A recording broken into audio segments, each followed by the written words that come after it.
మోహన్ బాబు తమ రెండవ కుమారుడును కోడలిని మనోజ్ను ఆయన భార్య ను ఇంటి నుంచి వెళ్లగొట్టిన మోహన్ బాబు ఫ్యామిలీ అని తెలియవచ్చింది. కాసేపట్లో పహాడి పోలీస్ స్టేషన్ కు వెళ్లుచున్నట్లు తెలియచేశారు. చేరుకునున్న మనోజ్ దంపతులు పహాడి పోలీస్ స్టేషన్ కి ఫిర్యాదు చేయడానికి, తమకు న్యాయం చేయమని కోరటానికి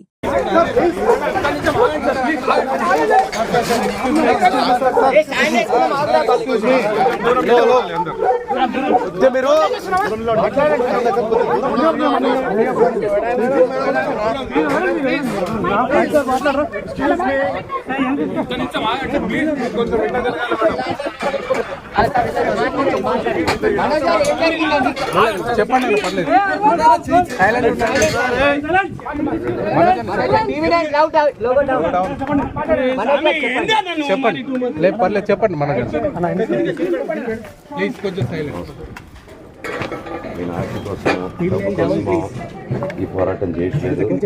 ఎందుకంటే ఈ పోరాటం కూడా కాదు, ఇది ఆత్మగౌరవం.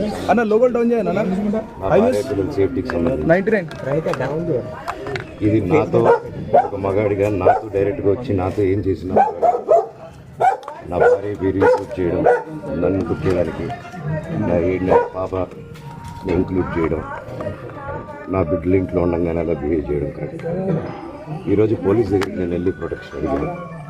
నేను మొన్న వచ్చి అడిగినప్పుడు మీకు అన్ని ఎవిడెన్స్లు ఇస్తాను, ఎస్ఐ గారు ఇక్కడి నుంచి వచ్చి నేను ఇస్తాను సార్ ప్రొటెక్షన్ చూపించాను. కౌన్సిలర్లు అందరూ అభిప్రాయం దాంకున్నారని చూపించాను. అది కూడా చూసి ఓకే సార్ నేను ధైర్యంగా ఉండండి, మేము ఎక్కడికి వెళ్ళట్లేదని చెప్పి మాట్లాడి పారిపోయారు.